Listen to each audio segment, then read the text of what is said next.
looking at chapter 4 here, PowerPoint 4, the fitness assessment chapter for our senior clients, right? So our objectives today are we want to kind of get through any of the contraindications to training that our senior clients might have. You know, we want to be able to objectively and subjectively, you know, measure things out. You know, identify anything that our client really shouldn't be doing. You know, just like our last course we talked about with osteoporosis, right? You shouldn't foam roll. With hypertensive clients, you shouldn't drop their head down. You know, the little like changes like that. So an assessment process is going to help us determine those things, and that's, you know, what we need to kind of go over today. We want to be able to establish, the appropriate exercise program design based off of those assessments. We'll talk a little bit about like which muscles mean which things. And then we'll have some objectives for, you know, understanding the components of what makes up a good fitness assessment, how to administer like a health history questionnaire, the importance of posture and what the, postural alterations mean. And then, you know, how to work our way through a full on fitness assessment. So I'm just going to actually pull up, actually keep it in here. Go to the internet since I got it. So we actually have, like when you are going to start working with a new individual, right? When you start working with your client, you can find this in chapter 6 of your regular textbook. When you start working with a client, the first thing you should always be doing is going through a full body fitness assessment, because not only is that going to tell you, about your client's body and how they move, which is very important for us to determine like which stretches to give our clients, right? It's also going to figure out it's also going to give you an opportunity to talk to them about like what their lifestyle is, to figure out maybe how their body got into this specific posture. And it's also going to give you an opportunity to ask them what their goals are, you know, which is what's going to keep your client motivated and coming back session to session to session. So there's a lot of different assessment forms that are up on NASM's website. The first one that you're always going to start with is this PAR-Q here, which is the Physical Activity Readiness Questionnaire. It's basically this questionnaire that determines, you know, whether or not your client should even do the fitness assessment, right? This is like your safety checklist. And so you're going to go through these questions here. I'll talk more about it in just a second. And then after that, you're going to work your way into like a questionnaire about their lifestyle and health history, right? Their physician's name, gender, height, weight, and then asking them like, you know, what activities they currently partake in, like, you know, physically, how many days a week do they get 60 minutes of exercise? On a scale of 1 to 10, what's the most important, you know, part of their goal? Like, do they care about weight loss? Do they care about muscle gain? Are they trying to improve their sports performance? What does their diet look like? Do they have like a lot of sodium and stuff? So you're going to work your way through all of these questions, right? This health history questionnaire is a big part of gathering data about your client in order for you to make informed choices when it comes to writing a program. And then we work into like cardiorespiratory assessments, which you can see here. You can do the YMCA step test as an option, or a Rockport walk test as an option, or a 1.5 mile run. And then you can do like your VT1, VT2 assessments as well, which are really just like, you know, how out of breath does your client get? And then we have body composition assessments. You can see here, we're going to take measurements in terms of like circumference. I love that they finally did this. They've got spots for measurement 1 and measurement 2, so you can take them, you know, multiple times, which is always just, then you can just average out the results, which is always just a much more accurate way to do things. But when we do it, we do the neck, the chest, the arms, the waist, the hips, the thighs, the calves. I will say the ones that I tend to put emphasis on, I think the hips, waist, and chest are really the big ones. I don't necessarily put too much emphasis on all the other ones. But if you got a client who's like, you know, trying to improve their bicep size, measuring their arms can be helpful. Skin fold measurements. Here's how we can do, a formula to figure out someone's body fat percentage. To be honest, guys, you probably won't use a lot of skin fold measurements nowadays. There's so many body fat testing scales and body fat handheld analyzers that are out there that I haven't seen like a trainer use an actual skin fold measurement in, since I've taught it in Sochi. or aside from me teaching it at Sochi, like I haven't seen anybody use that in a long, long time. It's not that it isn't accurate. It's actually shockingly accurate. But it's just so much more convenient to kind of hold on to this little thing and have it tell you your body fat percentage. And then we've got the big one here, at least my favorite one, which is the posture assessment. So we've got static posture assessment, overhead posture assessment, single leg squat, a pushing and a pulling assessment, and then what all of that stuff means, like we just had our kinesiology class, this module, which is, like I said, it's probably our hardest class out of the whole 9 months. And it tells you, like the information from that is going to tell you like which muscles are prime movers during which movement. So when we look at like a client whose knees cave in, right, they're experiencing we call it knee valgus, right? We know that the muscles that are squeezing too hard are the tensor fasciae latae and the adductor complex. So now we've got this list of overactive muscles. You know exactly what your client's warm-up should look like. They should be foam rolling their TFL and foam rolling their adductors, and then doing a static TFL stretch and a static adductor stretch. And if you do that, these muscles are going to be turned off, and that's going to untie that posture and get those knees to stop caving in so much. Then we know exactly what muscles to give our clients when it comes strength training wise, right? We're going to do gluteus maximus exercises, gluteus medius exercises, and anterior and posterior tibialis exercises that are going to, draw the knees outward and strengthen the foot and ankle complex. So that's going to have a really positive effect on that knee valgus that we're talking about. Or it could be that your client has something totally different. They might have like arms falling forward, right? Which is going to be more problems in the upper body. So that's really the big purpose behind fitness assessments, right? We're always going to start, we're going to kind of break our information down into two major categories, but it is a series of exercise assessments that help trainers gather adequate data related to their client in order to create safe and effective program. So our idea here is that like I can't write an effective program without knowing what's overactive or underactive on my client, right? I need to know exactly what's going on with my client's body if I'm going to write a custom workout that's actually going to address their specific problems, because everybody's going to move just a little bit differently, So when we're doing this fitness assessment, we are going to break this into two major categories. The first category is your subjective information. So subjective information is all of the different types of information that cannot be measured, right? So subjective information is immeasurable information. So if your client tells you what their occupation is, right, that's a very handy piece of information. If I had a client who told me, that they are a waiter, right? That's a really handy piece of information for me because I know that it's a pretty physically active job. It involves like a lot of walking back and forth. I know that this person's on their feet consistently, which means that like, again, they're going to be burning like a lot more calories, but also like, they might be dealing with like, aches and pains, right? Like their feet might be sore. So if I'm aware of all that, right, and I'm aware of the fact that like my client has this job, it allows me to kind of make a more informed decision, and it allows me to prioritize certain things for this client, right? I'm going to definitely like want to build up their endurance to kind of keep it, make it easier on all their joints, like as they're, waiting tables and stuff. Or if I got a client who tells me that they work in, like they're like a painter, right? I know that person is, making a lot of overhead movements all day, using a paint roller and stuff. And that probably means they have a tight rotator cuff.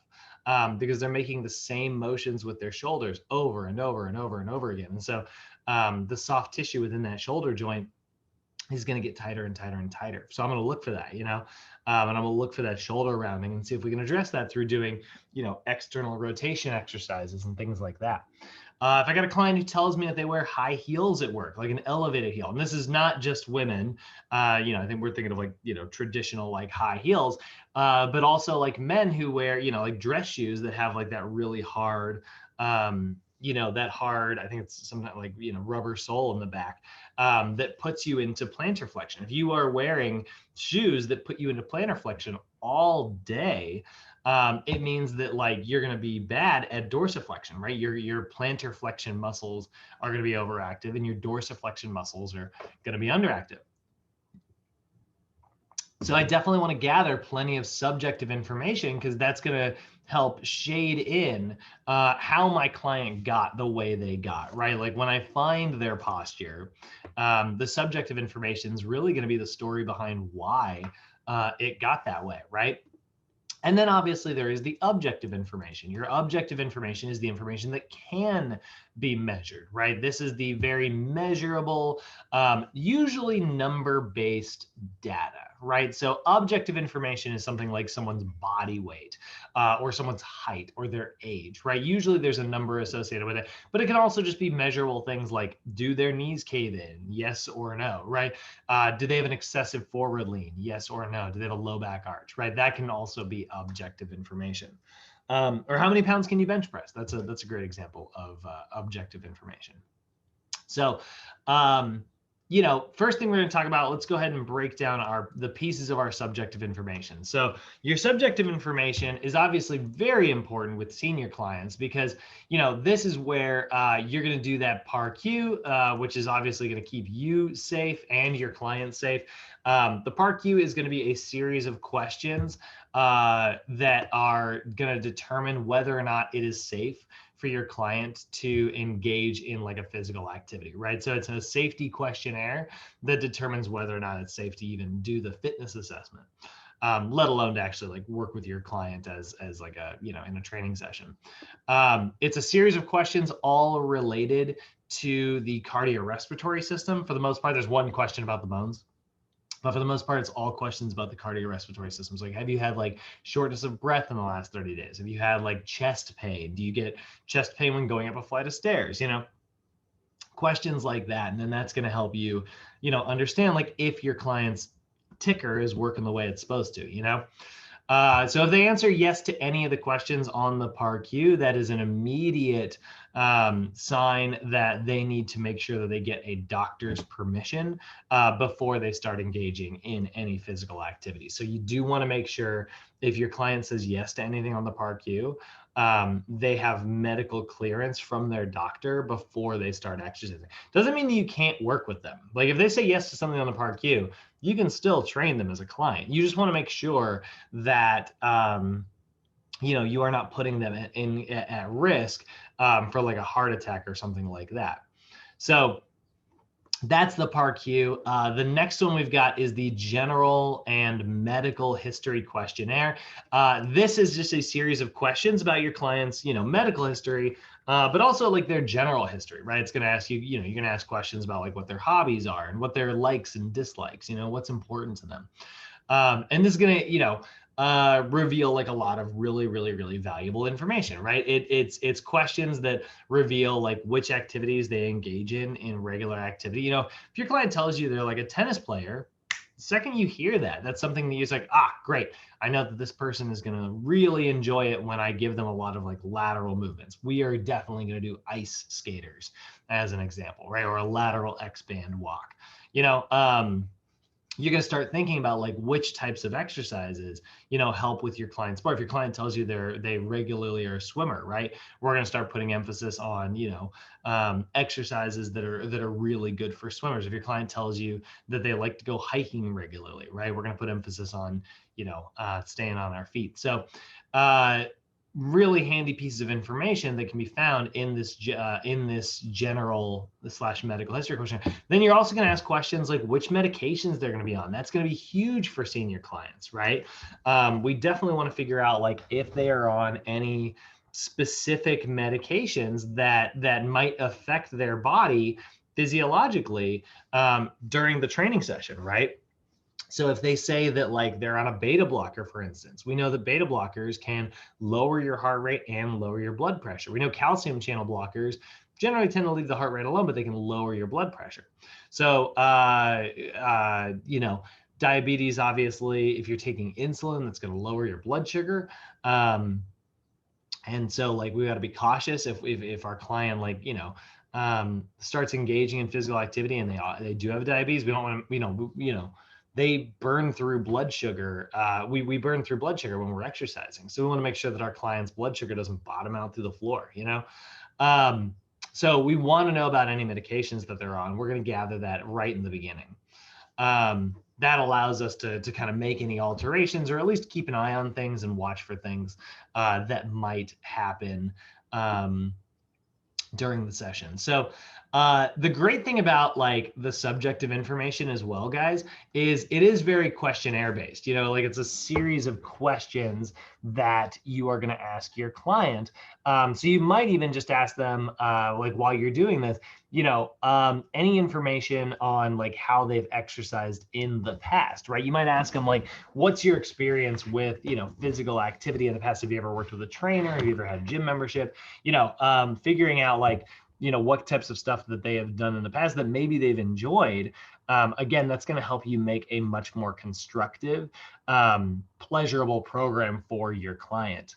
And the other nice thing, and this is exactly what we talked about yesterday, is by doing these interview, by going through this questionnaire and doing this interview, this is all an opportunity, guys, for you to show your client that you are listening to them actively and that you are taking in what it is that they are saying. So this is an opportunity. Like your fitness assessment is where you're first going to start building rapport with your clients. And we know that building rapport is hugely, hugely, hugely important for us to maintain a relationship with our clients. It's how we keep our clients coming back session to session to session, is they enjoy spending their time with us, right? So that starts in the very beginning, just with your gathering of subjective information. Any questions on subjective stuff so far? Any comments, concerns? How's that feeling, guys? Good. All right. So then we get into the much longer part of the training session. You should be getting through your PAR-Q, your general medical history questionnaire. You should be getting through that all in about 10, maybe 15 minutes for the most part. Welcome your client into the gym, like, hi, my name is so-and-so. Let's take a seat right over here. So here's what we're going to be doing today. I'm going to take you through a fitness assessment. It's going to start with a little bit of an interview where we're going to kind of get to know each other a little bit. And I'm going to get to know a little bit about like what your history is and your past and stuff, what your experience with exercise is, what your goals are.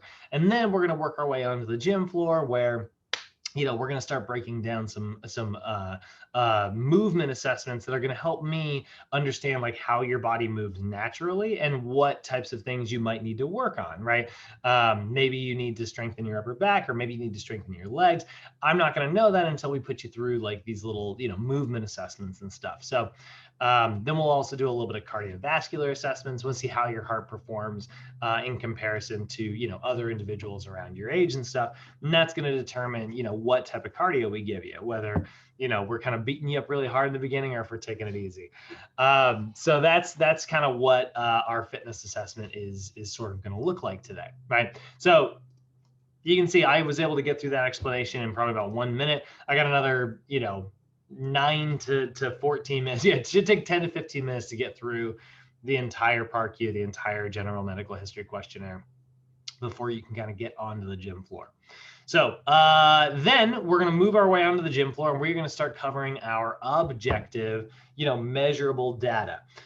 So this is going to be things like physiologic assessments, body composition assessments, cardiorespiratory assessments, postural assessments. And with our senior clients, one of the big ones is a fall risk assessment. This is going to fall under the performance assessment category that we have with like a standard client, right? So performance assessments are, you versus future you, right? Like your 1 rep max test, right? Like that's a performance assessment. How well can you perform on a bench press, or how well can you perform on a barbell squat? That's big as well. So we should be covering all of these. Now, the first one we're going to start with are physiologic assessments. Now, this should happen actually before you get onto the gym floor. So the way you're going to want to organize your sessions, and you don't have to do it this way, but trust me, it's the most accurate and very convenient way to do it. Your client is already sitting down during this interview process, right? Like your client is sitting there resting, they're relaxing while you are, kind of going through this little questionnaire when you're gathering all your subjective information. So their heart rate is already low. They are already, somewhat near their resting heart rate. And obviously your resting heart rate should actually be taken like as you are getting out of bed in the morning. Like the best way to get a resting heart rate is to like before your feet hit the floor, sit upright out the edge of the bed and like take your heart rate.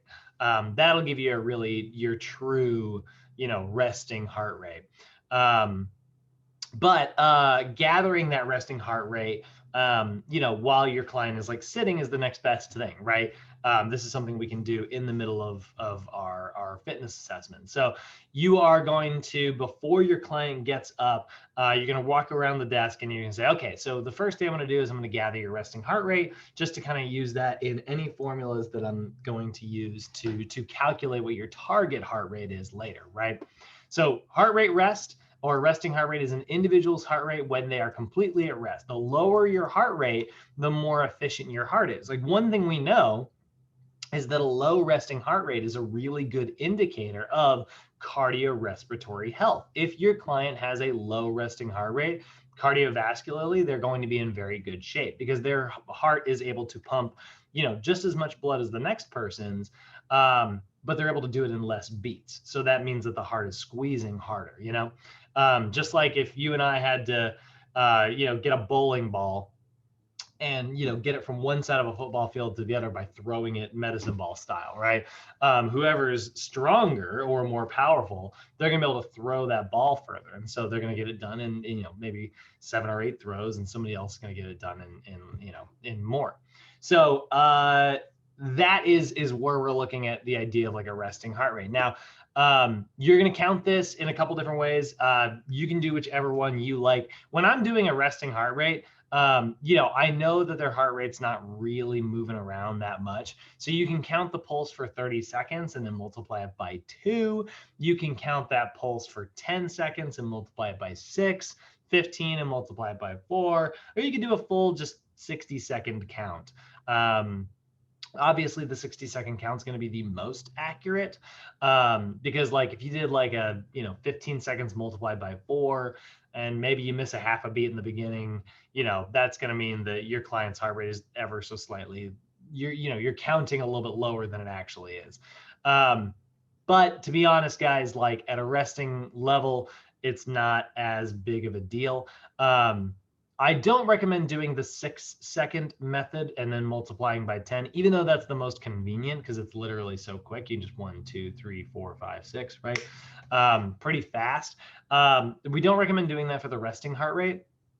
That method is used mid exercise. Like if someone does like a sprint and you want to know what their heart rate is at the end of that sprint, 6 seconds multiplying by 10 is a really good way to do that, because then you don't have to spend too much time gathering their pulse and they can get right into their next interval. You don't have to stop too much. But generally, if it's a resting heart rate, take it for the full 60 seconds. Honestly, it's not going to take that much time. Then, also related to their, actually, so what this means for us, right, when we are looking at their resting heart rate is it tells us a little bit about their cardiac output, right? Remember cardiac output, guys. This is the overall performance of your heart, right? That's what when we say cardiac output, it's the overall performance of the heart. It's how well your heart performs. And it's made up of 2 aspects. There's 2 things that your heart does, right? The number of beats in 1 minute's time, so how often your heart is beating, and the volume of blood that is being ejected from the heart every time that heart beats. So if your heart beats your heart's really strong and it beats, it's going to eject a lot of blood. And that's the true indicator of cardiovascular strength, right? We definitely want to have a heart that's able to squeeze a lot of blood with very little effort. If you got a heart that can't squeeze very much blood, it's going to have to beat more often in order to make up for the weaker the weakness in the heart, right? So that's why a resting heart rate is such a big deal. So your heart rate's the number of beats in 60 seconds, and your stroke volume is the amount of blood ejected per beat. We can't measure stroke volume directly, but I know that if your heart rate's really high, your stroke volume is really low. And if your heart rate's really low, then your stroke volume is really high, right? We know that there's a relationship between those two. So we can draw conclusions based on the thing that we can measure, which is, heart rate. Now, typically when you're measuring heart rate, you are going to use the radial pulse, not the, oh my God, I'm forgetting the name. Your neck. Oh my God, carotid. Blah! You're going to use your radial pulse down here at the wrist, rather than using your carotid artery here in the neck, mostly because it's just much more comfortable for your client. It's a much more comfortable thing to place your hand on their wrist than it is to place your hand on their neck. If you have a really hard time getting it on their wrist, there's nothing wrong with using the radial pulse. You just want to make sure that your client's actually comfortable with it and stuff. Nobody's going to really give you too much pushback about the wrist version. So how do we do that? We're going to do that with 2 fingers in line with the thumb and the index finger on the left arm just above the wrist. So that's going to be right here. So that's how we're going to count that radial pulse. And you're just going to measure it like a number of minutes or number of beats in 60 seconds, right?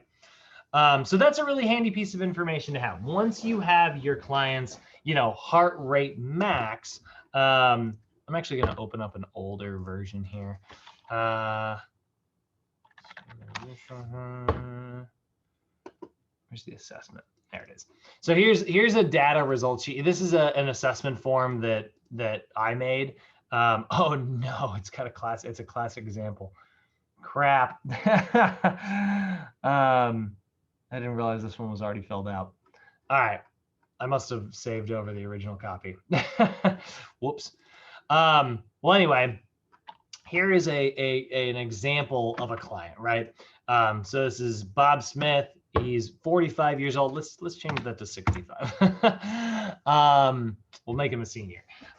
His body weight is 206 pounds. He's 5'11", and we did the assessment, we'll say today, right? So 04, 30, 2021. His goal are to lower his body fat and get his blood pressure under control, right? So I've got a little bit of his subjective information there, but for the most part, this sheet is really just all of the objective information. So first thing I gathered was his resting heart rate, which was around 78 beats per minute, right? And that's pretty standard. That's actually not a bad resting heart rate. In fact, actually, I'm going to make that. No, we'll leave that alone. So his max heart rate, his resting heart rate was 170 beats per minute, which means his heart's not necessarily functioning very poorly. He just has blood vessels that are kind of an issue, right? They're not so good at constriction and dilation, so his pressure is really, really high, which means we got to be careful with his heart, right? So then what I need to figure out, if I'm going to give him, cardio, now I could easily just say, all right, Bob, I want you to get on the treadmill and I want you to get out of breath. All right. And do that for 20 minutes and I'll see you on Monday. Right. I could very easily just do that. But if I want to be really specific to Bob, right, I really want to make sure that I know that he can get to a place where his heart rate is elevated, but he has enough endurance to kind of keep going and really do it for a full 20 minutes. I need to figure out what his actual target heart rate numbers are, right? And so we're going to need his maximum heart rate if we're going to figure out how to work at a percentage of that heart rate max. So this is where target heart rate becomes a really handy piece of information. So first thing we need to gather is his heart rate max, right? And so this is a general calculation of a client's maximal upper heart rate, and it's only based on your client's age. So it is literally 220 minus your age. It's always 220. So in this case, it's 220 minus 65. And that means that his heart rate max is going to be 155. So we go back to Bob here, we aged him up 20 years. So his heart rate, his max heart rate is going to be 155, right? Now I can also use the regression formula which is a slightly different version. This is actually not in your books anymore. But this is going to be, if I said like his age of 65 times 0.7. And if we subtracted that from 208, so that would mean that his max heart rate is about 163. It's not bad. I like the regression formula, but it really I wouldn't use it on somebody like Bob. It's really much more effective for clients who are like athletes. And then if your client is on a beta blocker medication, which if this client has high blood pressure, then their heart rate max is going to be this formula right here. That's 162 minus 70% of his age. So 162 minus 45.5. So his regression formula we'll say is 117. And this is honestly probably the number that I'm actually going to use with Bob. We'll say he does have, he is on like a beta blocker. Right, so that's going to lower his heart rate and lower his blood pressure. So because of that, you know, if you were to use your regular, you know, heart rate max formula, it's like, all right, we're going to work at 65% of your heart rate max. They're on a medication that's slowing the heart rate down. So your client's at like 65%, and they're like, and they're dying, and you're like, your heart rate's doing great. Let's keep hitting that plus sign, you know, like, and you're just amping up the intensity, you know, suddenly your client's ready to pass out. You know, we definitely don't want to do that because their heart rate's being modified by this medicine that they're on. So when we say like 65%, we are definitely going to adjust that. This formula right here is going to take that into account. So that is the first portion. That is our that is our maximal heart rate. Now that we know like the highest our heart rate really should ever be going, you know, if they are working at 100% of their 1 rep max, that's about as hard as it freaking gets when it comes to exercise. Now we need to determine like what their actual target heart rates are, because we aren't going to work at 100% of our heart rate max. That's just crazy, right? But you know, when you look at a place like Orange Theory, you know, this has anybody in here ever done Orange Theory? I know I ask this question every now and then, but if you've ever done like Orange Theory Fitness, it's a really cool concept where it's basically group exercise cardio. And you see this TV up here where they have like, you know, you see everybody's in the gray or the blue or the green zone, which means that everyone in here is warming up right now. This is very clearly the warm-up section of this workout. So everyone in here is wearing a heart rate monitor, and it's hooked to the TV. So you can look up and see your name and see what your heart rate is currently. So 66, 50, oh no, those are percentages. So this person's at 66% of their heart rate max. This person's at 58%. This person's at 76. This person's at 78. This person's at 78. These two people here are probably working too hard. If I were the trainer, I would say like, hey, we're in the warm up, bring it back. I want you in the blue zone, right?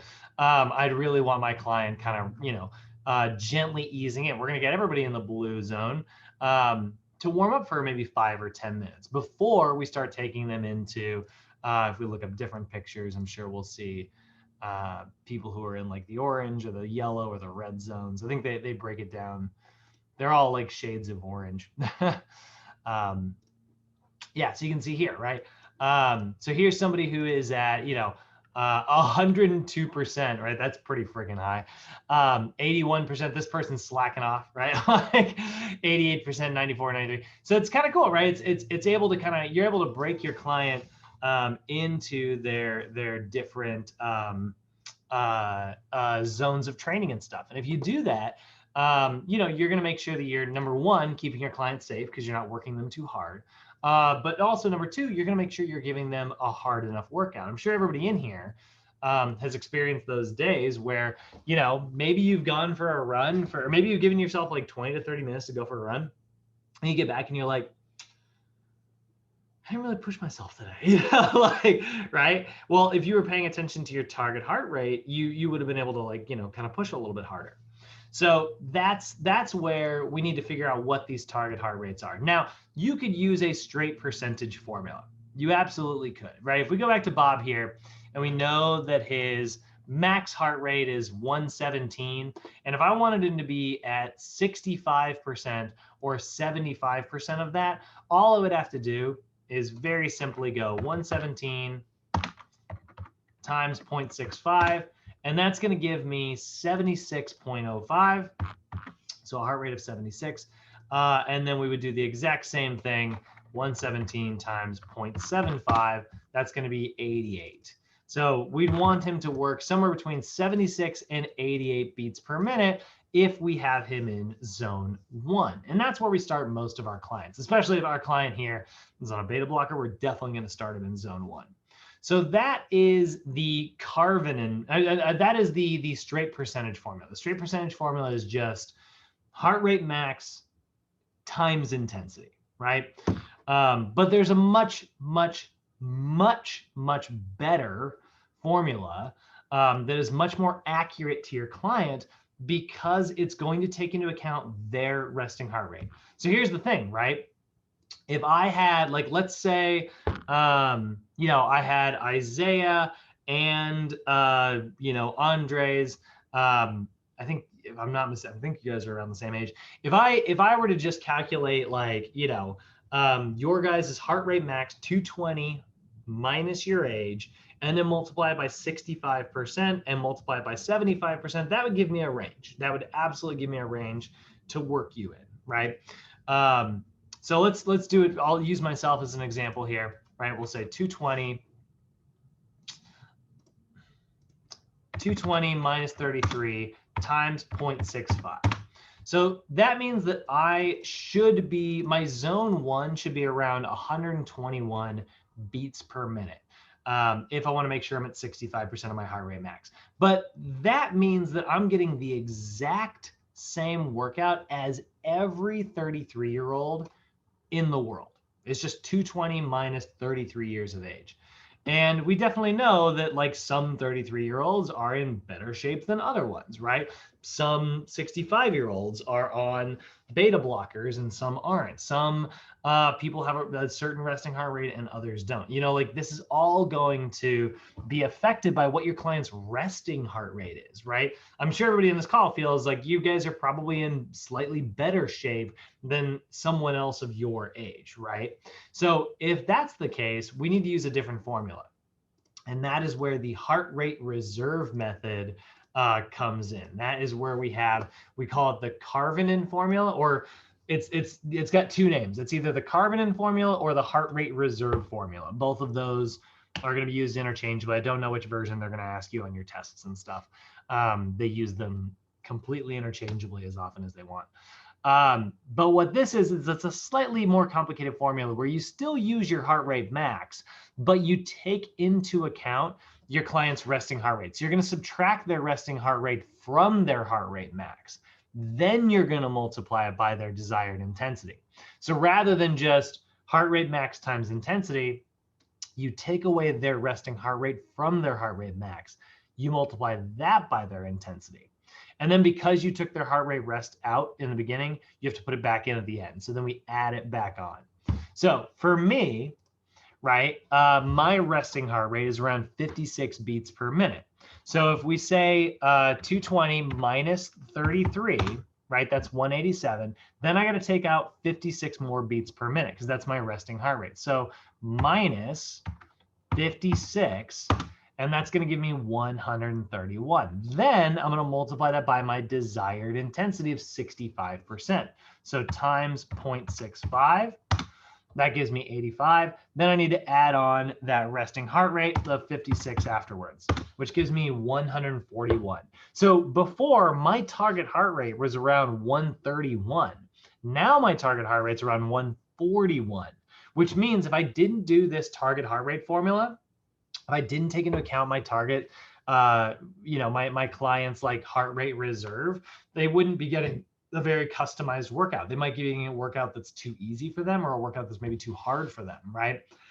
So we definitely want to use this formula. You guys want to, I know this is like math, which is not exactly a lot of fun, but this is definitely something you all want to do.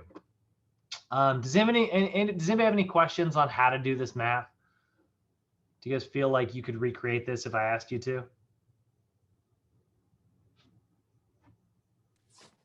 Yeah, if the formula, if you stick to the formula, it shouldn't be a problem. Okay. By the way, if you don't want to do the math, you can always look it up online. Just type in Carvenin calculator.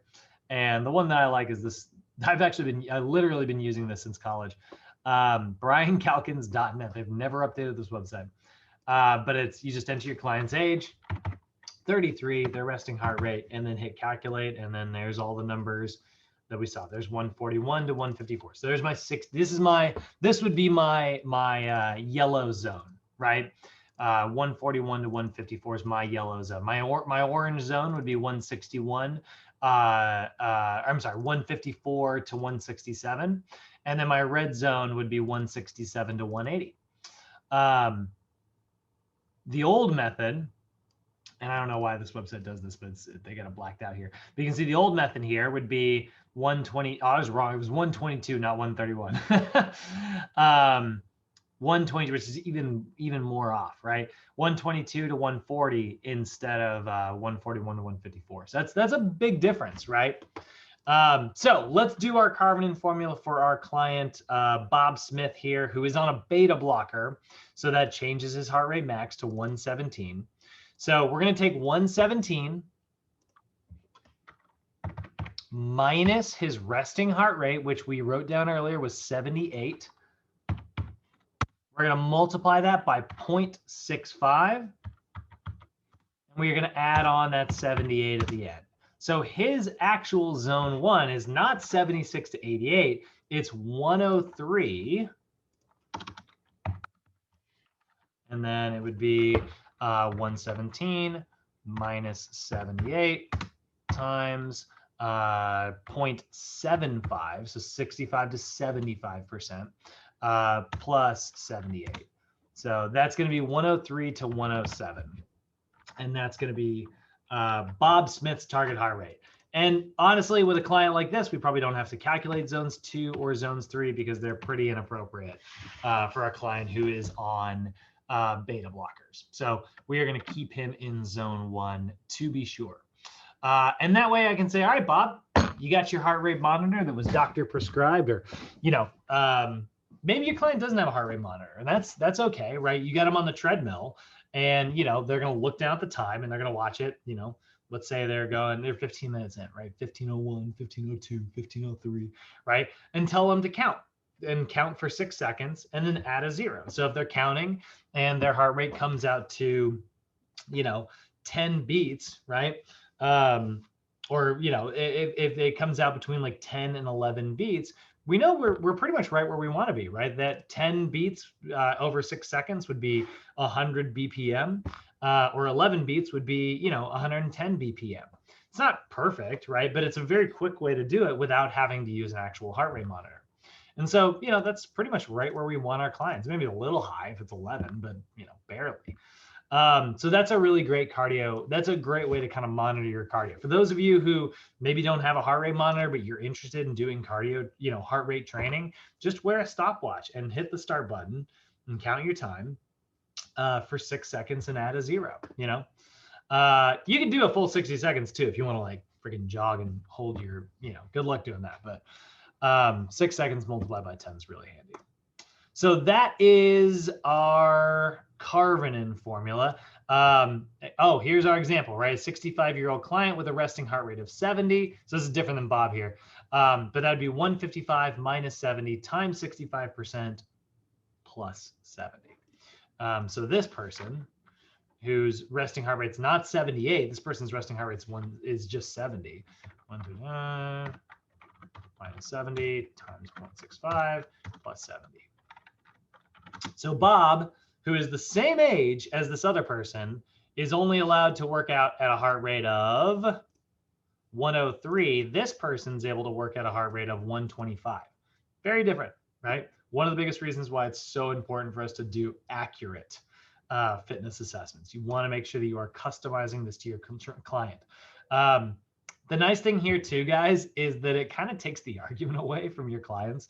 It kind of takes their arguing power away a little bit. Now, don't get me wrong. You should always be listening to your client. If your client tells you it's too hard, I can't do this, right? If they tell you that and they're really being very intense about it, communicate with your client, listen to your client. But there are so many times where I'll be like, well, I mean, I know what your heart rate is and what your statistics are, and I know you got a little more gas in the tank. Like, you can be a little, you can be that trainer who really does kind of push, your client, because you're like, I don't know, I did the math, and that can be, kind of a motivating factor. And they'll be like, oh, I hate you, but they hate you in the best way. So next thing that is part of the physiologic assessments is we've got blood pressure assessments, right? The amount of pressure found in your client's blood vessels. Remember, this is going to be broken down into your systolic blood pressure, which is the amount of pressure during a heart's squeezing, right? So when your client, when your heart squeezes, there's obviously going to be more pressure because blood is flowing through, right? And so that's like pressing really hard. That's going to be the top number. That is your systolic blood pressure. And then there's the relaxation of your heart, right? As your heart, lets go, it's not pumping blood anymore, but there's still blood in the vessels. That's going to be your diastolic pressure. And that should be around 80. So 120 over 80 is what we're looking for in normal blood pressure. Obviously, somebody like Bob who has hypertension is suffering from blood pressure that is at or even higher than 140 over 90. So that is his version of his hypertension there. And I love that they put this on here. And how do you measure blood pressure assessments? This is a word that I worked on learning how to pronounce for what felt like years. You use a blood pressure cuff, which its full name is sphygmomanometer, which is like one of my favorite words to ever use. So that is that's our blood pressure. So those are our physiologic assessments, right? We've kind of worked our way through, that physiologic category. We've got our heart rate, max heart rate, and then we've got our target heart rate here. We've got our blood pressure. We got to make this guy have hypertension. And then the next thing we're going to get into are our body composition assessments. So body composition assessments, notes please, are all of the assessments related to, what your client's appearance is, right? It's all about their body composition. So the first thing we're going to gather is body mass index, right? We're going to gather your client's BMI. And BMI, like I said, I've said this a million times, not a very good indicator of health, but is a pretty good indicator of just, overall composition. So earlier we said our client Bob was 206 pounds and he's 5'11". So that is going to be, it's the way we calculate BMI. You can see it right here. It is your weight in kilograms divided by your height in meters squared. Get that formula memorized. So for Bob, since he's 5'11", that is 71 inches, right? So that is going to be 71 times 71, 50, 41. That is going to be, what is it? Is 206? So 206 divided by 50, 41.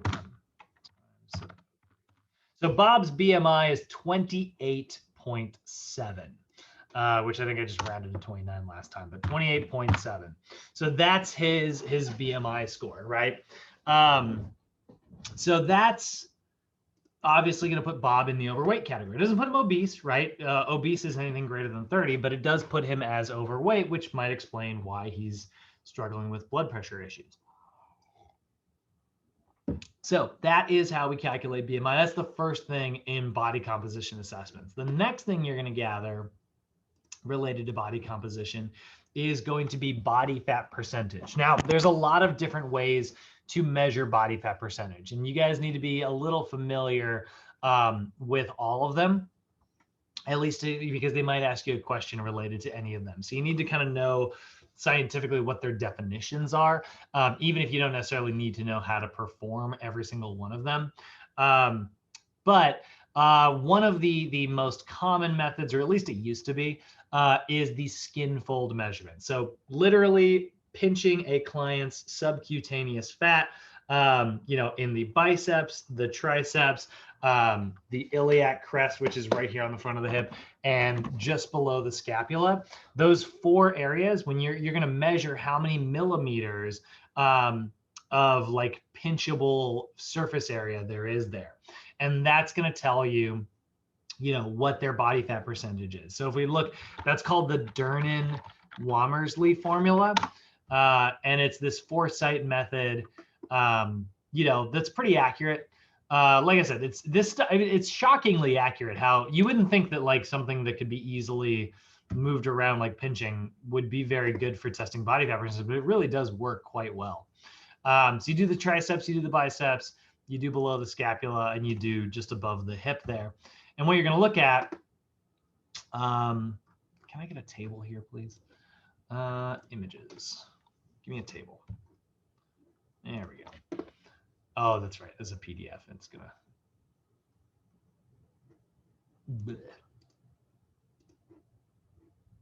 There we go. Okay, computer. Maybe don't die today. All right, so let's say you're pinching your client and they come out to, I don't know, we'll say 83 folds, right? So you measured like 83 millimeters all together, right? It was maybe like 25 in the subscapular and 35 in the hip, right? Whatever it happens to be, right? And it's going to come out. So we got 83. That's going to be between 80 and 85. Let's say our client is above 50 years old. Well, then if I go, we'll say that's closer to 85. They're going to be somewhere between 33.8 and 34.8 body fat percentage. So that's how we're going to do this, right? We can see here's our male table, here's our female table. Obviously, there's going to be a little bit different because of body fat percentage differences between men and women. And we're looking at the sum of the folds, right? So you're just going to count how many millimeters all together. Now, here's the thing. With senior clients, you're probably not going to do this. Skin fold measurements based on like skin fold thickness, not a very good choice for senior clients for 2 reasons. Number one, your senior clients bruise a lot easier. So pinching them with a plastic thing, maybe not the best choice. And number 2, your senior clients, as we get older, our skin gets a little bit looser. So it's not going to be as accurate. So we don't actually really like this style of body fat testing, which means if we go back to Bob here, who, it didn't used to be a senior, we got to kind of take out, we're probably not going to do this version. So instead, with Bob, we are probably going to use bioelectric impedance instead. And bioelectric impedance are like those body fat testers. You guys might even have one of these in your home. I don't know if anybody has like a body fat scale at home, not this full on version here, but just like a classic, like step on the scale and put your feet on the electrodes, and it will tell you what your body fat percentage is. And the way that this works, the reason it's bioelectric impedance is because basically what it's doing is it's sending an electric current through the body, right? So here's the old version. These handheld ones that they stopped selling. They discontinued this for some reason, which is insane. But you can see this person's body fat percentage is 19.5%. Their BMI is 23.6. So they're in a normal weight category here, but they are just on the cusp. If this is a male, just on the cusp of being overweight. If it's a female, they're right in a really good area. That looks like a lady's hands. I don't know. But you can see like, what's going to happen is there's going to be an electric current that's going to run through the body from location to location. Now, go back to high school science. What do we know about electricity? Well, it travels through water very, very quickly. And most of the tissues in the body have a lot of water in them. But adipose tissue, fat tissue has oil, it has triglycerides, has lipids in it, which are, sort of anti-water, right? So when that electric signal is traveling, if it travels really quickly, we know that most of the body was water, which means that the body is very lean. And if the signal traveled really slowly, we know that the body has a lot of body fat, which is impeding the signal and slowing that signal down. So that's your bioelectric impedance. That's going to, estimate body fat percentage based on how quickly, an insensible electric current runs through the body. It measures how impeded that current is, because you're going to tell it how many pounds of body weight you are.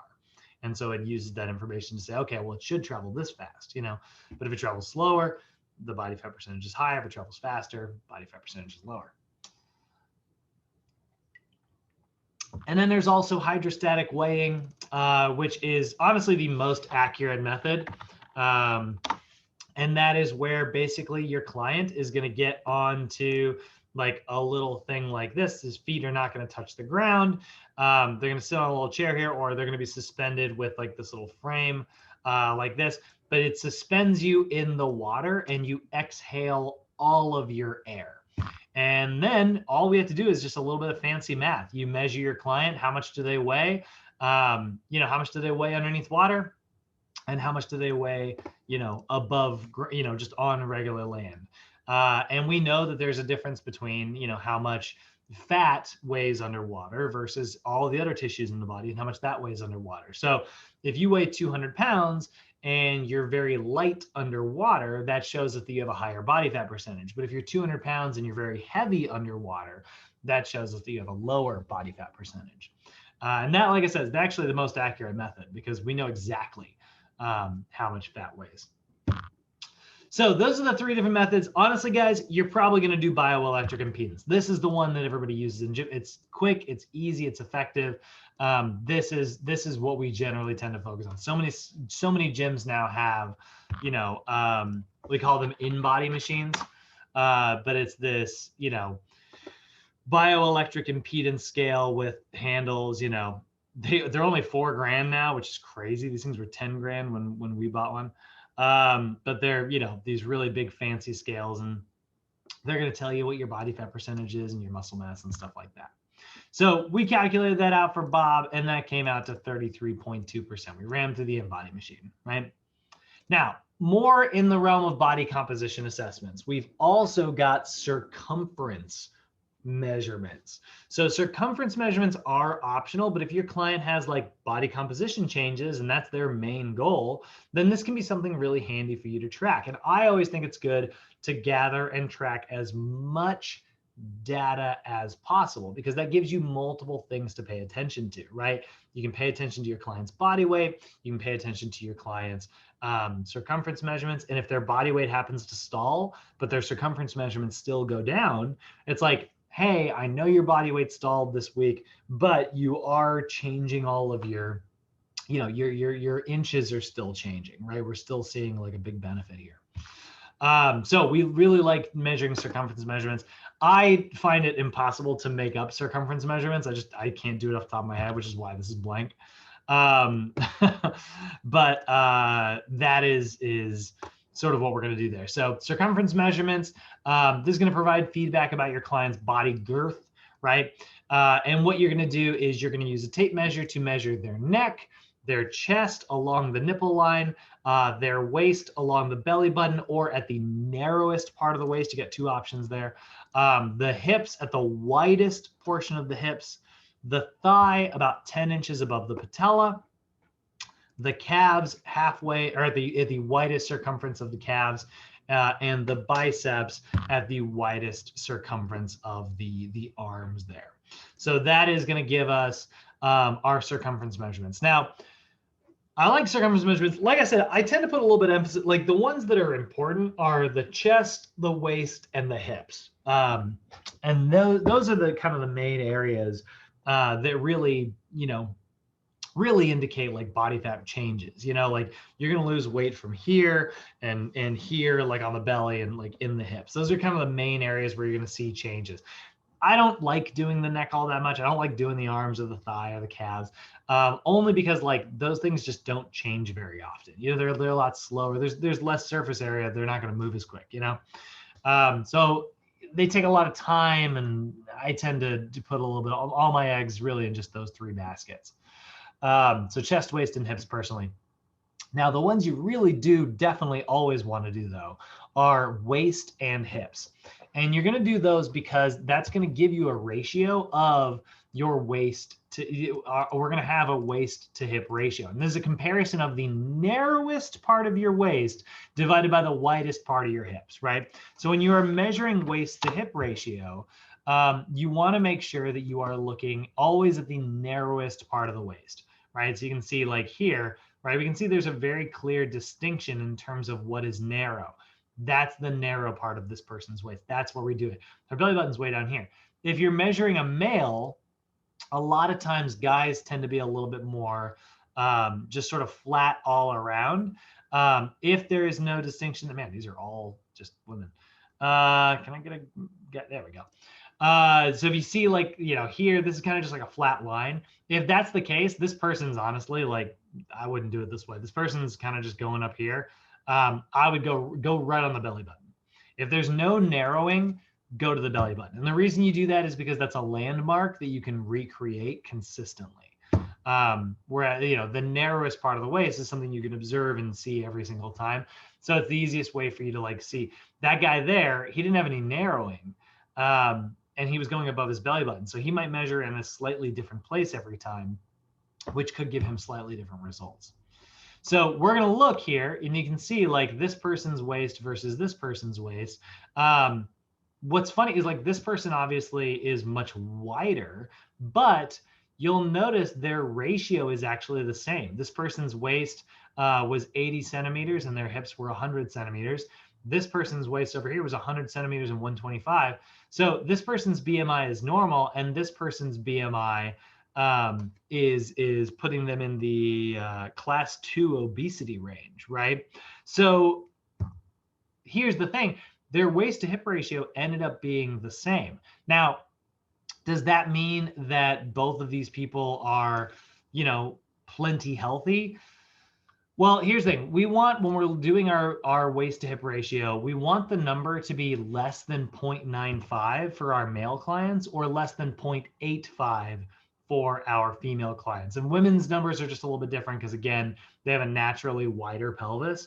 And so that, you know, is an anatomical distinction. So we have to adjust the formula. But if we see here, right, this is within, you know, this puts our client here at, wait, that's the wrong one. Where did my picture go? This person was at 0.8. That's below 0.85. So that means that this person actually is likely not at as much risk cardiovascularly as other individuals would be. So when your waist to hip ratio is extended outside of normal ranges, we know that abdominal fat in particular is just more dangerous than other types of fat. So this person over here has an excessive BMI, which is a, you know, cause for concern, right? Their BMI is 35. That's class 2 obesity. This person is definitely at increased risk of specific diseases because of that. But this is kind of a sign that this person is genetically someone who is going to struggle with their weight, rather than someone who, you know, maybe through a sedentary lifestyle or, you know, poor diet has struggled with their weight. So they actually might be at lower risk than someone else who is also at a BMI of 35, who also has a waist to hip ratio outside of normal ranges. So that is one of the reasons why we're going to take these measurements. Is why we want to put a little bit of special emphasis on the waist and the hips in particular. And then I like to do the chest as well. So 0.8 or lower for women, 0.95 or lower for men. Then we've got our body mass index. Like I said, that's going to be your weight in kilograms divided by your height in meters squared.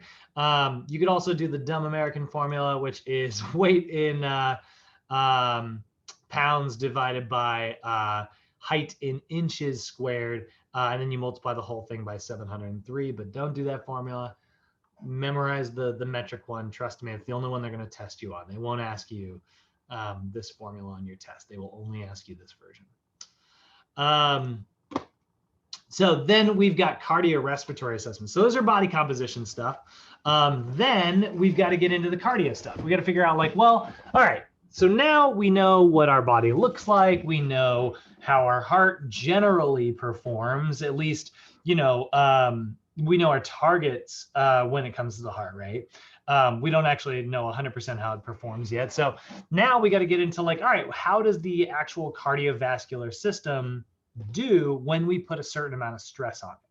And that is where we have our cardiorespiratory assessments. So there are two primary cardiorespiratory assessments in your textbook.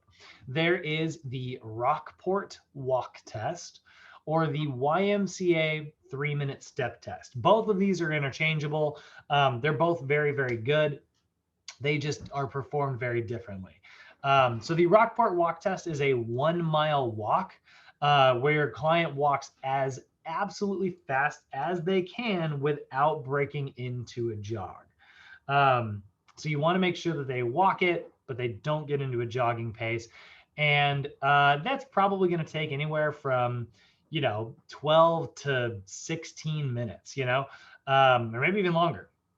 And so you're going to measure a lot of different pieces of data. With the Rockport walk test, we're going to kind of make one up here.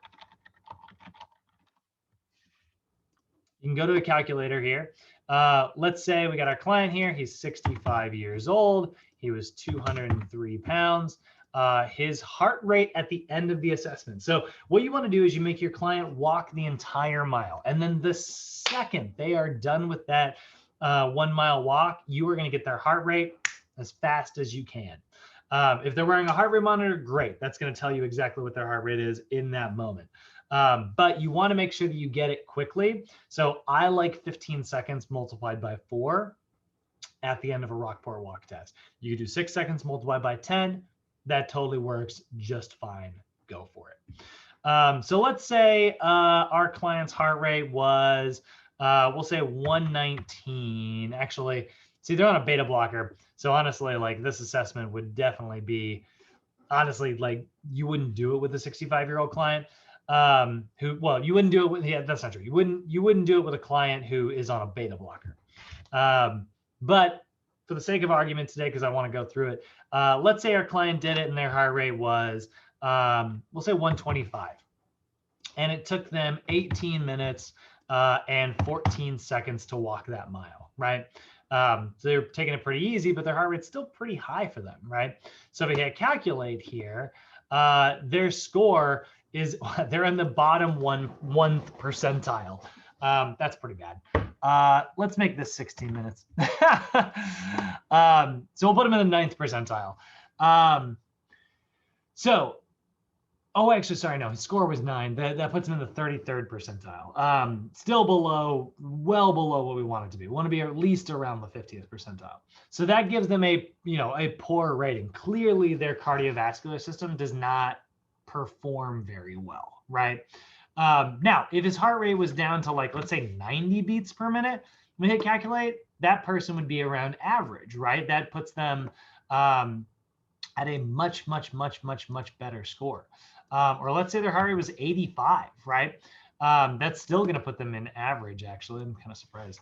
If we made 15 minutes, right? Still, what? No. What? No. All right, maybe. I mean, it's math. Math knows better than I do. Take him 14 minutes, in 14 seconds. Heart rate was 85 beats at the end of it. That put him in the good category. So this person, if they were in the good category, like I'd kick their butt cardio-wise. I'd give them zone 2, zone 3, right? Really give them a hard workout. But if our client cannot perform this test effectively, then we are going to definitely keep them in zone 1. With our client here on a beta blocker, we're definitely going to keep them in zone 1. So the things you are going to measure, the things that you are going to write down when you perform this test, you are going to make them walk exactly 1 mile. That can be done on a treadmill, but it works a lot better if you do it on a track. You are going to measure how many minutes it took them to complete the assessment and how many seconds. So record their time and measure what their heart rate is at the end of that test. And we use this big fancy formula, which actually you can see here. Look at this. where the hell is my, oh, it's down here at the bottom. Look at this crazy formula. These are flat numbers, by the way. So it's 132.853 minus 0.0769 times their weight. Friggin' crazy stuff. Big, long formula. But it will tell us, like, how well they perform. So you'll write it down, right? You'll say, maybe it took them 14 minutes and, 89 seconds and 52 seconds. And their VO2 score was, let's say, like, 33, which is not great. So that would put them in zone 1. You would just go right back to the top here and say, okay, what's my zone 1? 103 to 107. So you go back down here and 103 to 107, right? So that is the Rockport walk test. The other method that you can do to test someone's cardio is the YMCA step test. And so the YMCA step test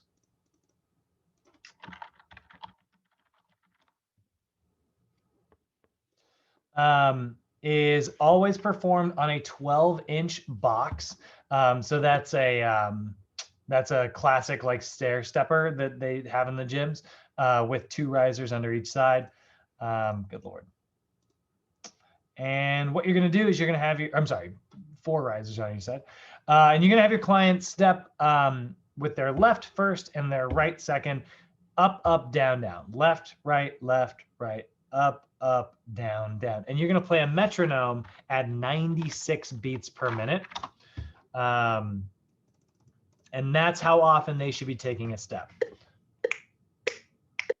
Left, right, up. Let's see if I can get this synced up. Oh, it's better up like crazy.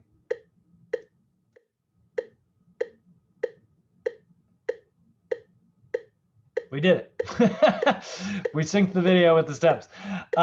So she's going to do that for 3 minutes exactly. So what that means is that you are applying a very specific amount of stress to your client's body every single time. Everybody gets the same amount of stress, right? Everybody is going to do whatever 96 is times 3. They're going to all get like 188 steps, I guess, if I did that right. Probably not. 288.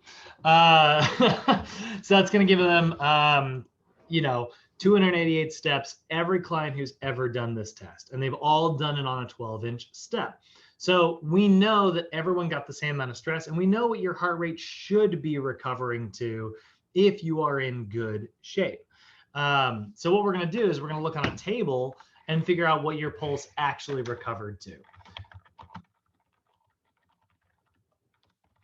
So let's say we take a look at this little chart right here, and our client who is 65 or older, let's say their heart rate only recovered to, we'll say 129 beats, right? If that's the case, that puts them, that's the women's category actually, 129 beats, 65 years or older, that puts them right between poor and very poor.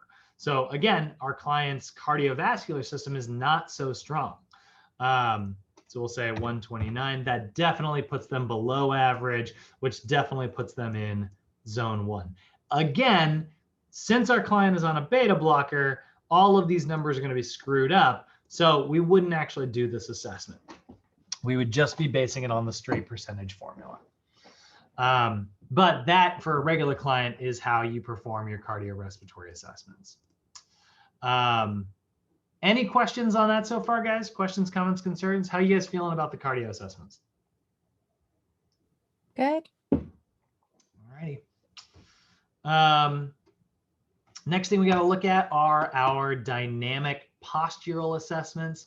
So for our postural assessments, right, if we're looking at this, this is going to tell us, we got a couple different versions here. We've got static and dynamic posture assessments. First off, your static posture assessments is literally just going to be static observations about your client's posture. So you have them stand from the front, and if you notice that they shift laterally to one side, if you notice their knees are caving in, right? You're just going to observe, you know, what their posture looks like when they are just straight up standing there, right? Look for some shoulder rounding from the side. Look for some low back arching from the side, right? We're looking to see, do we see low back arching? Do we see shoulder rounding? Do we see a forward head posture? Or do we see the knees caving in? So you do two views, right? You do a front view and a lateral view. And that's already going to tell us something about our client's posture, right? Oh, and you can do a posterior view as well, just to see if the feet are flattening at all. Then we get into like the real like sort of dynamic stuff. So, you know, for the record, if your client already, you know, has postural distortions with a static posture assessment, you can be a little more gentle when it comes to the overhead squat. With senior clients, it may actually be important to not do the overhead squat. It may be important to do a sit into a chair and stand assessment instead. You know, that way they don't have to like put too much pressure on the knees or, you know, on the hip or whatever. But if they can handle a full overhead squat, go for it, you know? And what this is going to do is this is a very quick way for us to determine when we are observing someone what your client's length tension relationships are, right? The length of one muscle on one side of a joint and the length of the other muscle, you know, its antagonist. So if I see your knees cave in, right, we know we have an altered length tension relationship. We've got one muscle that is overactive on one side, you know, one muscle that's pulling too hard over here, and another muscle that's underactive on the other side. It's being pulled too far, right? So it looks, you know, it looks something kind of, whoops, looks something kind of like this, right?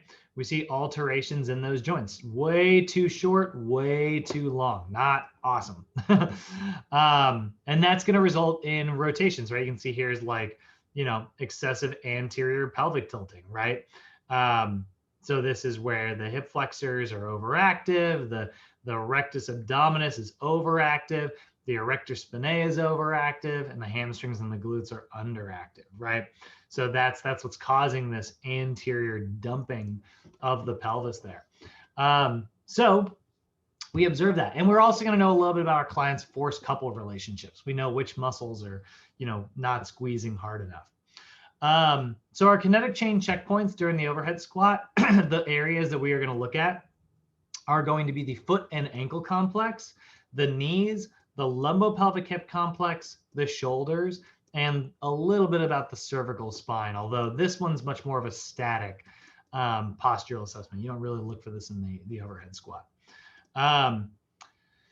And we're looking to see, you know, does our client deviate from that path, right? So this is going to assess their dynamic flexibility and their total body strength, because that's the nice thing about like with the arms overhead, this is putting stress on the body from head to toe, you know?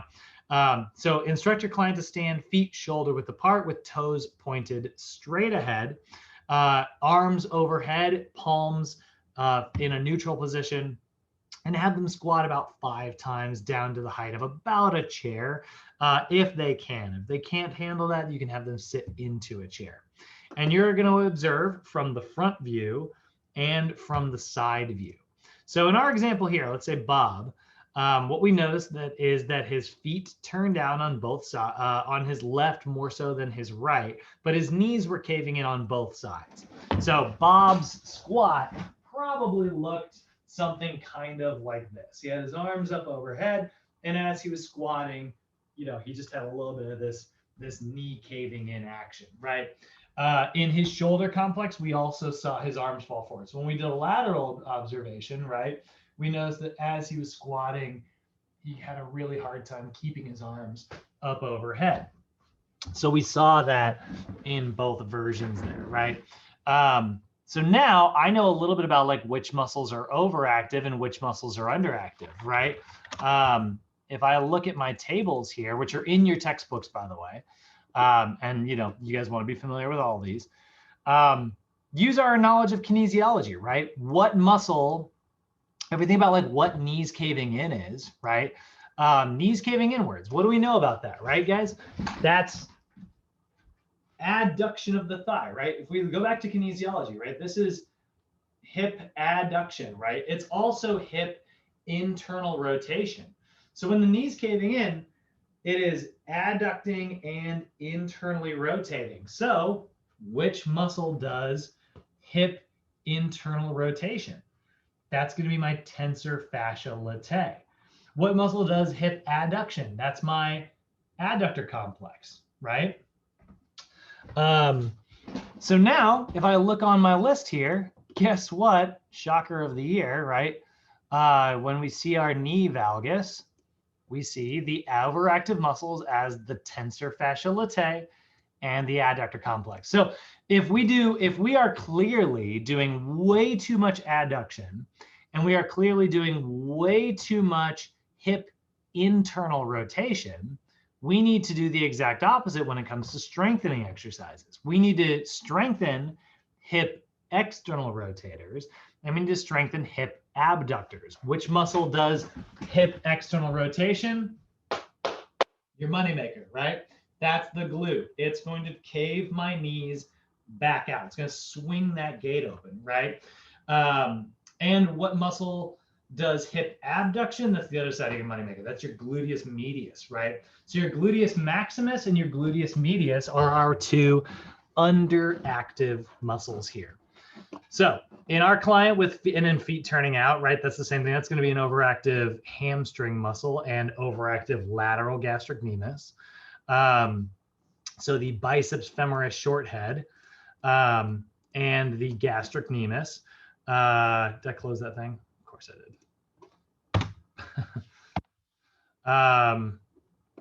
So feet turn out, soleus, gastrocnemius, hamstring complex. Those are all overactive.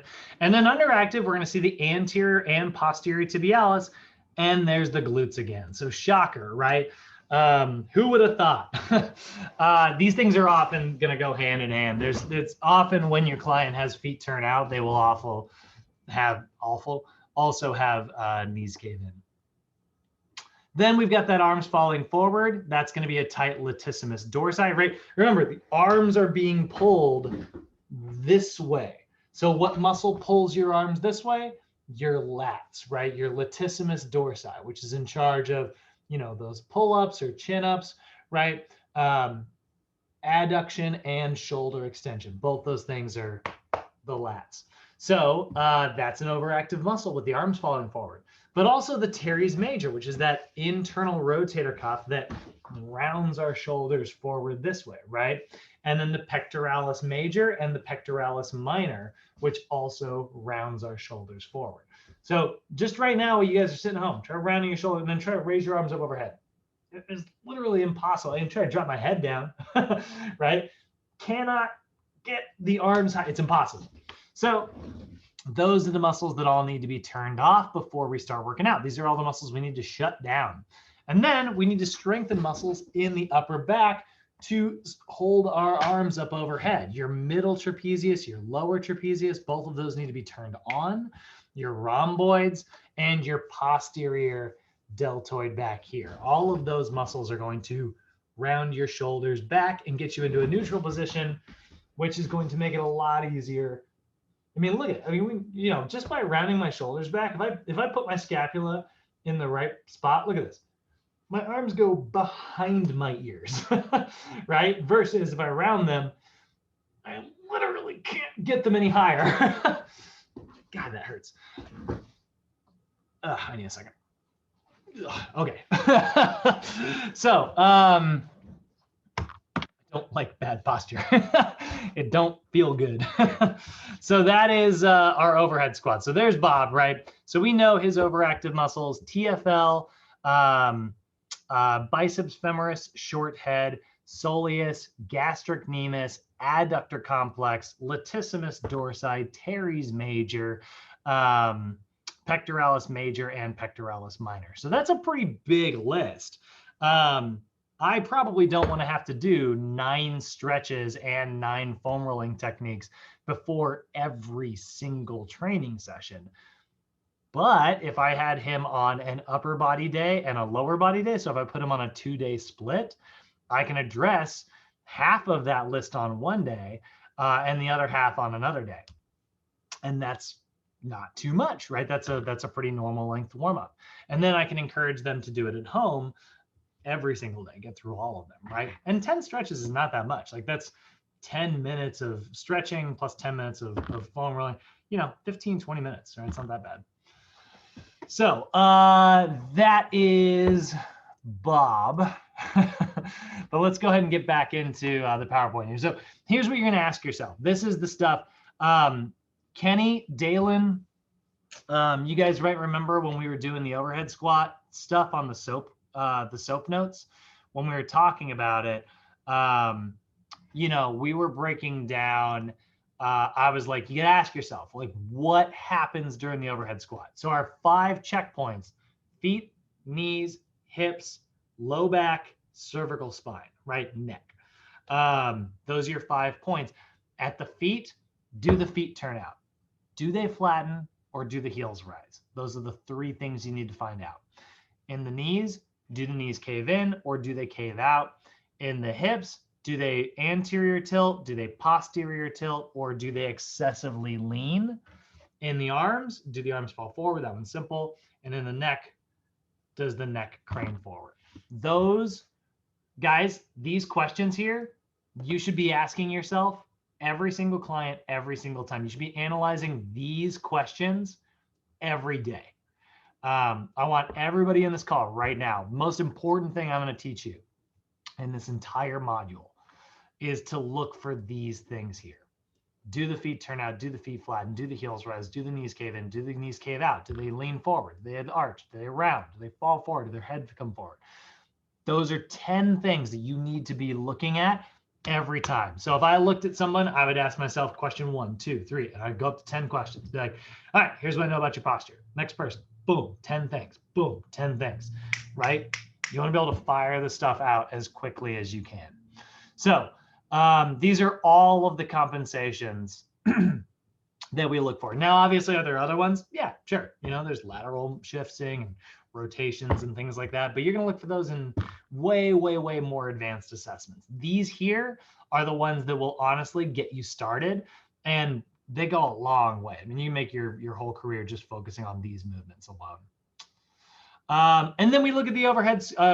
Aside from the overhead squat, another assessment that we've got for posture is the single leg squat. The single leg squat is literally just going to be standing, hands on the hips, lifting one leg up off the ground. Doesn't have to be all the way up here, doesn't have to, but it can just kind of rest at the side. And you're just going to squat down. Whoops. You're just going to squat down and see, does the knee cave in? Wow. All right. Apparently, I'm still a little wobbly from this morning. So squat down, does the knee cave in, right? If you see the knee caving in, that's an overactive adductor complex. It's the same thing as knees caving in during the regular overhead squat. And we just do that because, like, let's say you get through the overhead squat, your client's got perfect posture. You don't see a thing, right? You observe it and you're like, that was all great, right? Well, first off, awesome, right? But now we need to give them a little bit more stress. We're not looking for problems. We're not trying to find a problem, but we're trying to put enough stress on the body to determine, like, if anything is overactive or underactive. Like, this isn't sometimes I get clients who are like, they'll get like frustrated. They're like, stop looking for problems. I'm like, I'm not looking for problems, right? I mean, I don't want you to fail at this assessment. I just need to know, like, I don't know what to give you without putting the appropriate amount of stress on your body. And if you're in really great shape, I got to give you more stress, Eventually, if you can do the single leg squat and you don't see anything, then we even get into a jumping assessment, which is what we're going to learn next mod, by the way. But that is where you're going to look at what's called the LESS test, or the landing error scoring test. And you literally are going to have your client do a depth jump. So they're going to jump down and then leap. And you're going to look to see, do the knees cave in, right? Which we can see a little bit of here. So that's an even more advanced assessment. Probably not going to do that with a senior client, but that is where we've got there. And then you've also got your pushing and your pulling assessment. This one's not in the PowerPoint, but it is in your text, your actual textbook, your NASM textbook in chapter 6. So you're going to put them on a cable machine, standing in a neutral position, and you're going to have them do a chest press. And you're looking to see, you're only going to do a lateral view like you guys see me right now. You're going to look to see, is there an anterior pelvic tilt, right? Do I have an excessive low back arch there? Or you're going to look to see, do they reach with the head when they do their chest presses? Or do they elevate their shoulders? So you're looking for that cervical spine checkpoint, right? Do they have shoulders elevating? Do they have a forward head posture? Do they have a low back arch? And all of those things mean the same things that they meant during the overhead squat. It's just a different type of assessment. Now, lastly, we've got our performance assessments. Now, you'll notice that in our sort of standard assessment sheet here, the performance assessments that we decided to do were the Davies test and the Sharks skill test. Davies test is an upper body agility assessment where you basically stand, put your hands on 2 pieces of tape, and then you reach over and touch your hand, and you go back and forth as fast as you can. And it's a testing like your shoulder, upper body agility. The Shark skill test is jumping from box to box to box to box to box. That's a lower body agility assessment. Those are both really, really great. And it's awesome to look for improvements, right? If it took you 9.6 seconds the first time on the right leg, and then 10.2 seconds on the left leg, in 4 weeks when we reassess this stuff, and we do it like a second time, and now your client's down to like 8.9 seconds and 9.1 and 9.9, and we'll say 10.0. If we see something closer like this, the next time they do it, it's like, hey, check it out, your lower body agility is getting better. If they did 16 touches and then 17, the next time they do 17 and 18 and 18, right? That's a 2-touch improvement, right? So it goes to show them that, like, hey, our program is working. If their 1 rep max was 138 pounds or 140 pounds, right? The first time, and then 6 weeks later we test them again, and now it's 150, right? We see improvement. So those are our performance assessments. How fast can you run a mile? Like all those are performance assessments. But with our senior clients, generally, some of those performance assessments are a little too challenging and honestly don't really fit with our clients' priorities anyways, right? As a senior client, you're not really trying to become a world-class athlete, right? Like, they're like, those days are over.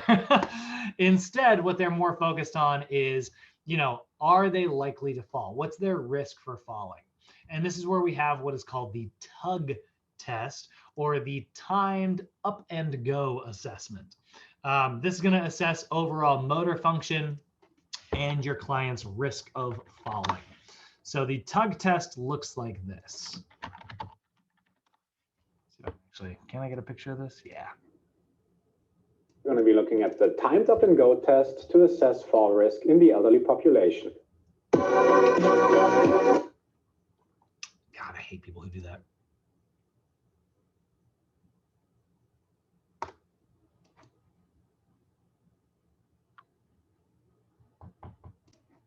Welcome back to Physio Tutors. The timed up and go test has been rated both 87% sensitive and specific in identifying elderly who are at risk of falls in a small-scale study done by Shamway Cook et al. In the year 2000. To conduct the test, you need a chair, a stopwatch, and some tape to mark a line on the ground 3 meters away from the chair. Or a cone. To conduct the test, have your patient sit on a chair with possible walking aids at hand. Then explain the procedure to your patient as follows. When I ask you to start, please get up from your chair and walk at a comfortable and safe pace to the mark 3 meters away from you. Cross the line, turn around and return to your chair and sit back down again. Could you repeat that to me?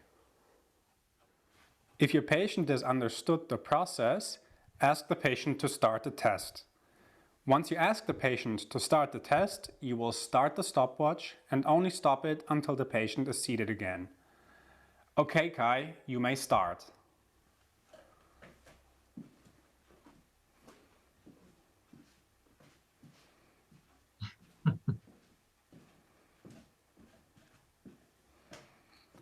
The patient is allowed 1 practice round and 1 round is timed. amongst other risk factors, such as a history of fall. No, that's the whole assessment. Not quite as intense as a 1 mile run or, anything like that. But this is a very helpful assessment for our senior clients because we're going to look for improvements. And by the way, I wish we were in person today. This used to be like one of my favorite things. We would go to the gym and do this as Sochi students. There is nothing more fun than watching like young, fit people do the tug test as fast as they can. It's just like, it's like you have to walk and then sit down, and it's very fun. Everybody gets like way too overly competitive about it. So that's our tug test. We're gonna look for improvements, right? If they do it, and there's no standard table for any of this stuff. Performance assessments, we know what a good squat looks like. We know what a good push and a good pull looks like. All those things, those are great and everything. But like performance assessments, there's no standard by which you should be able to bench press. There's no standard for, how many touches you should be able to get in the Davies test. There's no standard for how fast your tug test should be. But we can measure it now, and we can look for improvements in the future. It's just you versus future you, So summarizing up chapter 4, subjective assessments are the immeasurable stuff. That's going to be your PAR-Q and your health history questionnaire.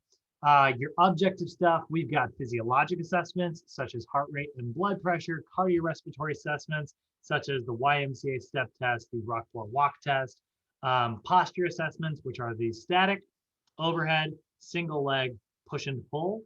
And then we've got our performance assessments like the Davies test or shark skills test or bench press, 1 mile run, or for senior clients, the tug test. All right, that's chapter 4. Any questions, guys? No. Nothing? All right. So by the way, obviously there are a lot of assessments, and being able to interpret that data is complex. Next module, our 12-day class, our science class, is literally fitness assessments 101. So we're going to have 12 days to break these down and get really specific about them. We're going to get back to Sochi. We're going to practice them in person so you guys can really gather data and just get really good at that and interpreting that data and stuff. All right, so we do have one more little chapter today. This one is quick. It's really short. It's 9 slides. This is why we didn't have psychologists. Yesterday's lesson was like not that long, but it was definitely like a normal length. All right, so safety guidelines for our senior clients. Objectives for this PowerPoint, we want to understand how to lead and guide an exercise program, how to be a leader for our clients to keep them safe, and understand some of the physiologic considerations as we get older. This will be very similar to the first lesson where we talked about some of the anatomical and physiological differences in our senior clients, right? So after this, we're going to be a little bit familiar with vision and hearing impairments. We want to know a little bit about how that's going to affect how they move, and then a little bit understanding thermoregulation and how to adjust. So as we get older, we know that our vision declines with age. Anybody know Mr. Magoo? There's an old cartoon from back in the day. It was just this old guy who couldn't see. That was the whole cartoon. The entire concept behind it was just this old guy who couldn't see very well. And so we know that our vision sort of declines as we get older. And so with that decreased vision, we're going to see a couple different, this is going to manifest itself in a couple different ways. It could be decreased accuracy when it comes to visual acuity. So it could just be general blurriness, or it could be farsightedness, which is what we often see in, if you've got if you're wearing glasses your whole life, that's a decreased visual acuity. I wear glasses. You guys don't ever see it, but I, wear glasses whenever I'm watching movies in the theater, driving at night and stuff. And so like that's because like I've got a little bit of like nearsightedness where things get blurry. I've got that decreased visual acuity, right? But then we've also got like, if you got a client who gets through their whole life, they don't really ever need glasses. As they get older, what can start happening is the eye itself can lose flexibility and kind of stiffen and harden up a little bit. And that actually develops like farsightedness. So it actually becomes really easy to see stuff far away, but really difficult to see things up close. You'll notice this in clients who do this thing where they'll like, they'll kind of like reach their head back and stuff, or like they wear like bifocals where it's got the two different types of lenses. And so they got like the, see really up close, and they've got the see down, far away. As they're looking at things. So that's your bifocals. That's usually what we see in people who have farsightedness. As we get older, we also sometimes lose a little bit of color perception. Contrast actually gets a little bit of an issue. So when you're giving your client reading materials or labeling signs in the gym, is one of the reasons why it's so important to make sure that you're using high contrast colors. The example, you don't want your client, you don't want your text to look something, like this, right? Where it's like clearly very hard to read because there's just not a lot of contrast between the two. Or if I made the font color, something like this, that's not very easy to see, right? So we don't want to do that to our clients. We definitely want to use high contrast things that make it a little bit easier. And then always be aware, there's also a little bit of like adjustment time that happens. Your eyes dilate and constrict based on how much light they want to let in. That's why you see cats and they go, our eyes will dilate if we need to go in, in a low light environment, and our eyes will constrict if we're in a high light environment. That's a little bit slower moving with our senior clients. So if you do happen to work in a gym, and most gyms are just very well lit, but if you happen to live you go to a gym where there's one area that's a little darker and one area that's like a little brighter, like a spin class or something like that. A lot of times the spin rooms are a little darker. Be cautious. You may need to give your client a little bit more time to adjust. You don't want your client to like, I used to work in a gym that, we had a spin studio and it was darker in there. And, my senior client really liked spinning. And so that was like what we would sort of warm up on every day. And, whenever she would come out of there, she would like need just like in a second to like adjust and get used to the bright lights again. And, people would like almost run into her because she would just kind of keep walking. And eventually it was just like, all right, we got to stay put. Like no more moving until I'm sure that your eyes have adjusted. So safety regulations, things you should be doing, based on what we just said.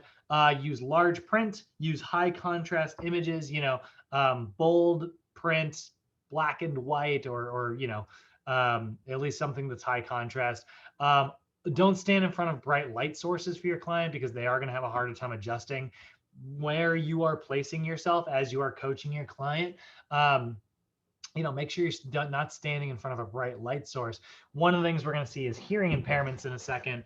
It's very important for you to face your client so that they can read your lips a little bit. If you're standing in front of a bright light source, you're going to look very angelic, but they're not going to be able to see you very well.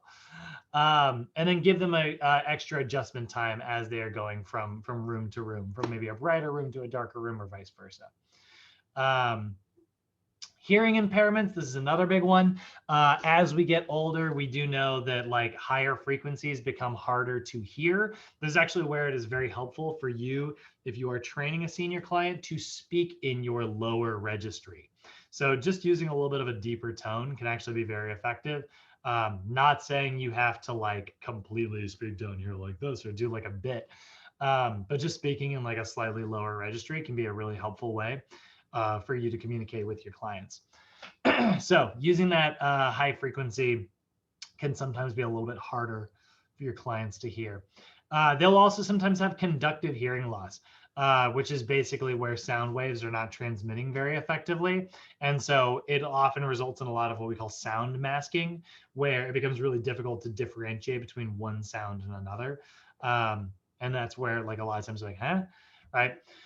And then there is like sensory neural loss, which is honestly like damage in the inner ear, which results in like sensitivity to specific frequencies. If they have like sensory neural loss, maybe they have like tinnitus, that's like a ringing in the ear. Very high pitched sounds can be very painful. So, be cautious. Like this is one of the reasons why like we tell people not to drop your freaking weights in the gym floor, right?